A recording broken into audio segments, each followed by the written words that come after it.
greatest jumla. Actually, the opposition has, of course, criticized this. Is this amount really enough for the farmers? Well, first of all, let me respond to the criticism and then I'll talk about the positive.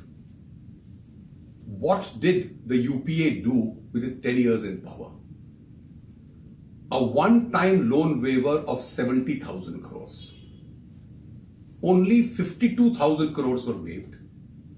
And the CAG report was that out of that 52,000 crores, a significant part of the money went to traders and businessmen and not to farmers. So a political group or a party which came out with a national hoax of this kind has the audacity to say that a scheme like this at a pan-India level is too little for people who did virtually nothing. Now look at what we've been doing for the farm sector. Rural roads, 91% completed. Rural housing, 2022, everyone will have a roof. 98.7% people in rural areas now have sanitation. Every willing home is having an electricity. Every poor man has switched over the cooking methods. Interest subvention on loans up to 12 lakh crores being given to farmers. The government is taking the burden of cheaper loans. Higher spending on irrigation, rural infrastructure. Then they get an indirect subsidy and a support. A very large number of them are within Ayushman Bharat, so free health care. Then you have a number of them who get the Manrega benefit, which used to be 28,000 crores during UPA, which is now 60,000 crores. Right to food, cheap ration, 1,90,000 crores. Now, over and above all this, the center says that when you buy your inputs, fertilizer, seeds, etc., I'll give you an initial financial support. Loan waivers are never a solution to the farm sector problem in the long run. And income support still is. We first announced that the farmer will get input cost plus 50%. Many get it, but some, the markets don't give them 50%. So you are giving them this additional support of 6,000. And then you have a federal structure, you have state governments. If Telangana can announce, if Odisha can announce, I'm sure the other state governments can also announce. So please don't shed crocodile tears today for the farmers. If you also, the opposition also has several governments, let them announce similar schemes. I'm sure the other governments within their fiscal space will also consider this. And therefore you can top it up. And it's not that as though this is the sole prerogative or the responsibility of the center. We are in a cooperative federalism. Both center and states must cooperate. This is a huge amount that we are doing. And we are now, as against a one-time loan waiver of 52,000 crores, which was partly eaten into by traders and businessmen, this is 75,000 crores in the first year itself. I'm sure it will expand in future years. Right. This kind of a support scheme for the farmers, does the government actually now say that, agree that there is a crisis in the agriculture? Well, I think crisis is overstating it. The Indian farmer is really the producer of our food. His productivity levels have hugely improved. And therefore, in the last few decades, we've seen shortages becoming into surpluses. 4 years ago, pulses were in shortage. He's now producing it in surpluses, so the prices go. Now, he gets hit because he's producing more, that the cost goes down. And therefore, world over, the United States is subsidizing its farmers. The European Union is subsidizing their farmer. So everywhere you maintain a balance between food prices and subsidizing the farmer, so the farmer gets an incentive for producing something. I think our farm sector still needs support, and I'm quite sure if the center and the states come together with these kind of programs, rather than mere myopic slogans, which really will not give a long-term sustenance to the farmer, it can certainly achieve a lot more. Now, not many Indians, like the citizens, have applauded this budget, the interim budget. They say it's a budget for everyone. It is for the farmers, it's for the middle class. But the opposition and the critics again say this is something to woo the voters. It's that Brahmastra that the BJP is using. I think, let's be very clear.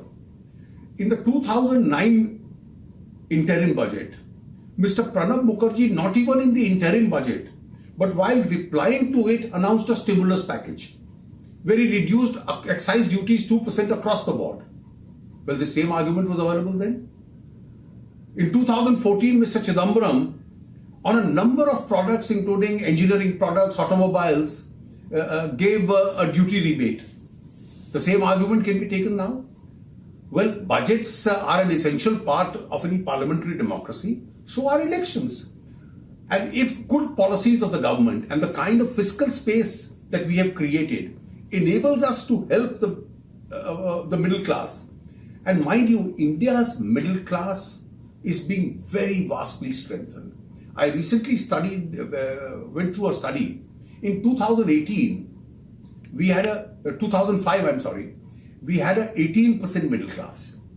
In 2015, it was 29%. In 2025, it's projected to be 44%. So within a generation, you will see a large majority of Indians graduating into the middle class. And if UPA inflicted a 10% inflation on them, which we've brought down, obviously the taxpayer also, his real value of money has declined, and therefore exempting the smaller taxpayer, and mind you, his ability to spend more means a boost to the economy. What we give him by way of a direct tax benefit also comes back by way of indirect taxes, because the purchasing power of India's middle class is improved. Right.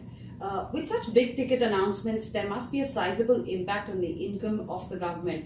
How would you possibly contain fiscal deficit at 3.4%? Well, if you look up governments from independence onwards, and more particularly after the post-reform, no government, and I say this without fear of contradiction, has had a better record of fiscal prudence than we have. Our fiscal deficit, we inherited about 4.5, 4.6%, is down to 3.4. We had targeted 3.3, but because of this last minute 20,000 adjustment because of the farm expenditure, we've had to make a 0.1 compromise. Our current account deficits have been brought under control. Inflation is under control. And therefore, if you see, our fiscal record speaks for itself. Because of all the anti-black money measures that we took, because of the entire direct and indirect tax departments being put online, because of the fact that we've now, after demonetization, after GST, the average we have been growing in our tax collections every year in the last 5 years has been in the range of 15 to 18% a year. Now, if my revenues are going up 15 to 18%, if my tax base is close to doubling in a 5-year period, surely the people who pay taxes are entitled to see the benefit of those taxes. And the benefit of the taxes is a growing economy, a booming economy, and on top of that, people getting tax rebates and people getting a better quality of life, a better infrastructure. So when we took over, the budget size used to be 5 years ago in the range of 14 lakh crores. Now Piyush Goyal has today announced next year's budget size to be over 27 lakh crores. So the size of the budget itself has expanded almost a little less than doubling. Right. With the latest media report on the NSSO data suggesting unemployment at record high, what's happening with the jobs, sir? Well, I don't think that's a report. That's a draft which has not been approved. Now, let me first use this opportunity to meet two disinformations which have been given. The first, jobs. If 7.5% is the average real GDP growth, and inflation is 4.5%, at the moment it's 2.19, then our nominal growth, adding the two, is about 11.5 to 12%. If the economy is growing over the last 5 years by a 12% nominal growth, and if you compound it annually, the size itself is expanding very largely, it would be an economic absurdity to say that such large nominal growth, the highest anywhere in the world, doesn't lead to creation of jobs. That can happen only in one eventuality, that your productivity levels go up to to such an extent that even a bigger economy doesn't grow jobs. That is to say, that here you had, take any industry, take your industry, a newspaper. It took us 500 employees to bring out a newspaper. Today it takes us 50. Even though our circulations have doubled, the jobs have come down. But have our productivity levels gone up to that level? Obviously the answer is no. There are newer areas of economy which are expanding. And also remember, if no job creation takes place, then there is social unrest. This has been a peace period as far as social issues have been concerned, and no major social agitation has been witnessed in the last 5 years. So I completely refute this argument that a 12% nominal growth on an average over 5 years will not lead to creation of jobs. The second argument, well, how did the GDP improve even after demonetization? Well, there were no settled models of demonetization anywhere in the world. And therefore, people were making off-the-cuff statements. Oh, it will lead to a 2% reduction in GDP. Oh, it may lead to a negative growth, etc. And our mindsets were all getting constrained by them. But what did demonetization eventually involve? People were earlier transacting substantially in cash. You buy goods in cash. The trader goes to the manufacturer or the wholesaler and buys in cash. The manufacturer buys his raw material in cash. And all this transaction chain went unrecorded. When all of them were compelled to deposit their money, 86% of India's currency into the banking system, and now you have to give your credit card, now you have to have more recordable kind of transactions. Except for the initial shock for a quarter or so, or maybe two, more recordable transactions, more digitization really adds to a larger economy. And therefore, the GDP had to go up. And my final response to this is, GDP estimates are estimates. Tax collection is real. If in 2016-17 and 2017-18, the tax collection was going up between 15 to 18% a year, that was real tax collection. So there was economic activity happening. You don't have a 15 or an 18% taxation growth without a corresponding expansion of the economy, which is an expansion of the GDP. Therefore, let's not get into these fictional arguments that GDP doesn't grow if monies are deposited into the banks. My assertion is absolutely to the contrary.